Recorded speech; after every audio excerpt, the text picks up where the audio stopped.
EXT, c'est un peu le petit pousset dans le monde de la suspension haut de gamme. Beaucoup moins connu que RockShox, Fox ou encore Öhlins, la marque italienne commence pourtant à se faire un petit nom dans le milieu. On a testé le dernier né en amortisseur à air, le Aria. On va donc voir combien ça coûte, combien ça pèse, ses spécificités et bien évidemment, ce que ça donne sur le terrain.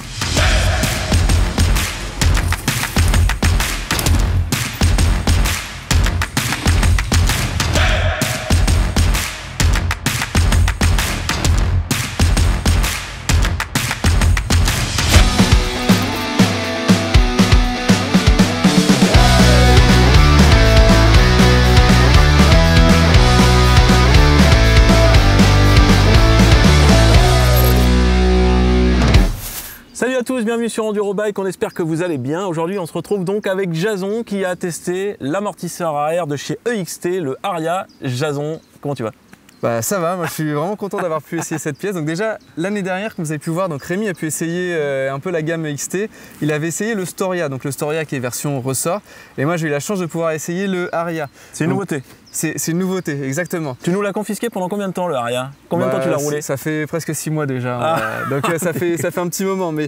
Mais par contre, je l'ai confisqué pour la bonne cause, parce que moi, ça fait 3 ans que j'ai le même vélo, donc autant dire que je le connais par cœur, donc je sais exactement ce que peut apporter un amortisseur ou non d'ailleurs. Bah, c'est pour ça qu'on te l'a confié.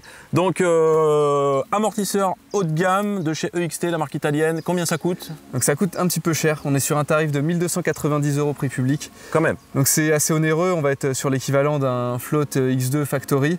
Voilà, on est sur du haut de gamme. D'accord. Est-ce qu'on a une prestation particulière chez EXT quand on achète un amortisseur à ce tarif-là? Bah en fait, on a vraiment une prestation particulière parce que il faut dire donc le vélo qu'on a, comment on roule, son poids équipé, et en fait l'amortisseur va déjà arriver pré-réglé en fonction de ce qu'on aura donné comme information. À savoir que quand je l'ai pris, je l'ai monté, il était très bien réglé tout de suite. Mais voilà, en fait bon déjà on a la petite surprise quand on a la boîte EXT qui arrive, c'est un vrai unboxing quoi. Enfin on ouvre et c'est magnifique. On a en premier donc la fiche du technicien, on sait qui a fait les réglages, etc. On a un petit récap de ce qu'on va toucher. Oui, t'as eu des étoiles dans les yeux quoi, en ouvrant la boîte. Ouais, j'ai vraiment, okay. ça donne envie. Super. Et après donc on retire l'autre partie du couvercle et là on a la pompe haute pression qui est adaptée parce que comme on a une chambre à air, deuxième chambre à air positive réglable, donc celle-ci elle peut aller jusque 500 PSI. Ouais, c'est énorme. Donc il faut une pompe haute pression adaptée. Donc en fait on a la pompe haute pression qui est de qualité et après on a la belle pièce, l'amortisseur qui est juste au-dessus. Est-ce qu'il a bien vieilli dans le temps pendant tes 6 mois de roulage dans la boue? Parce que l'hiver a été très boueux. C'est exactement ce que je voulais dire. Franchement, vu la météo qu'on a eue, c'était de la boue tout le temps. Je crois que j'ai dû rouler peut-être 5 fois sur le sec et toutes les pièces sont encore nickel. J'ai pas une trace, une rayure ou autre. La finition super finish est vraiment au top. Donc en fait, bon. Ouais, c'est une belle pièce quand même, heureusement d'ailleurs. Hein. Et toutes les pièces sont bien finies. Hein. Enfin, tout est bien usiné. C'est des pièces en alu. On n'a pas un morceau de plastique quoi. On en a vraiment. Enfin, c'est de la qualité. Tout à l'heure, tu nous parlais de 2 chambres positives. Il est un peu particulier, je crois, cet Aria. Alors, il est vraiment particulier, il utilise une technologie particulière et déjà donc sur le papier on a 2 chambres à air positives et une négative. Donc c'est une vraie maison là-dedans, enfin il y a des chambres à tous les étages. Un F5 mon copain. Exactement. Donc en fait on a la première chambre à air positive qu'on va retrouver sur n'importe quel amortisseur à air où en fait on va régler sa précontrainte pour ajuster son sage. Ouais. Son sag, vas-y. Son sag, non, parce que moi je suis sage. Ouais. et donc en fait l'avantage de la deuxième chambre à air, donc sur le papier, hein, chambre à air positive, c'est que ça va remplacer les tokens ou spacers. D'accord, ok. Et sur le papier, qu'est-ce que ça promet ça, une chambre à air à la place des tokens? Et ben en fait ça promet, en fait on n'aura pas il n'y a pas de compromis à faire entre le maintien ou la sensibilité sur la fin de course.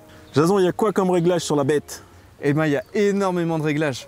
Donc j'ai parlé de l'air, donc on peut régler la chambre à air, les 2 chambres à air positives. En termes d'hydraulique, on peut régler la haute et basse vitesse. Au niveau des compressions, on peut régler le rebond également. On a aussi cette petite molette qui est bien, donc c'est le lock 2.0. Donc le 2.0 est super bien, qui est fait pour les gens comme moi qui veulent grimper rapidement. Donc on met le lock et après on descend, mais on oublie de déverrouiller. Et sauf qu'en fait il y a un système de sécurité qui va relever le système et on va pouvoir bénéficier pleinement de l'amortisseur. Ça se réouvre tout seul quoi en fait. Exactement, c'est vraiment bien. Ça c'est bien fait pour moi. Ah ouais, moi aussi, j'oublie tout le temps. Bon Jason, on va passer à un petit point négatif puisque je t'ai vu réajuster la pression sur le parking en haut. Donc niveau ergonomie, Je pense qu'il y a des petits contraintes en fait, quand même. C'est sur l'ergonomie de réglage, on va dire. Parce que le Aria, je pense qu'il faudra faire vraiment attention à votre vélo en fonction en termes de place, parce que le corps du Aria est vraiment énorme. Il n'est pas compatible avec tous les vélos, hein, puisqu'on a galéré un petit peu pour trouver des vélos compatibles. Rémi devait le tester à la base, il n'a pas pu puisque ces deux vélos n'étaient pas compatibles du tout. Moi, du coup, ça passe, mais par contre, même si ça passe, en fait, il faut faire attention parce que j'avais mis les réglages des deux chambres positives vers le bas. Et ben ça m'a bouffé mon porte-bidon. En fait, j'ai pas vu tout de suite. J'ai vu que quand je l'ai monté, ça passait juste. J'avais appuyé un petit peu, ça avait pas l'air de toucher. Sauf qu'en fait, quand tu arrives en fin de course, et ben ça m'a bouffé mon porte-bidon. Ouais, effectivement, et les deux fusées qui sont sur le dessus, en fait, avec les grosses bonbonnes de l'amortisseur, en fait, l'embout de la pompe, on a du mal à le Voilà, glisser, c'est ça. Quand on le met vers le haut, et ben sinon, en fait, on va abîmer le flexible de la pompe. L'idéal, c'est de mettre vers le bas, comme j'avais fait, pour pouvoir ajuster les réglages facilement. Ça dépendra de votre vélo, bien évidemment. On va arrêter le blabla. Moi, il y a quelque chose que j'aimerais savoir. C'est comment ça fonctionne sur le terrain. Jason, est-ce que ça a transfiguré ton vélo? Parce que tu avais l'air enchanté. Bah complètement. Enfin, ça a vraiment tout changé dans mon vélo, parce que là, donc ça fait 3 ans que je le connais. Bah, Changé sur ton vélo. Tout changé. T'abuses pas un peu là quand même? Non, j'abuse pas, parce qu'en fait mon rythmo il fait 147 mm de débattement, et après 3 ans d'utilisation, je le connais par cœur, donc forcément je lui rentre dedans, et après voilà, faire des gros sauts, des enduros, j'étais arrivé au bout de tout ce que j'ai pu essayer comme amortisseur. Et là, le Aria m'a apporté en fait un meilleur maintien en mi-course et en fin de course. Donc là, j'ai vraiment une sensation de débattement infini. Là, je peux rentrer encore plus dedans, taper dedans, et je suis pas aux limites du vélo. Qu'est-ce qu'il offre? Il offre quoi? Du soutien, de la sensibilité début de course? En fait, tout ce qui est dit sur le papier, tu le retrouves sur le terrain. Ah ouais? En fait, on a la sensibilité en début de course, tu l'as.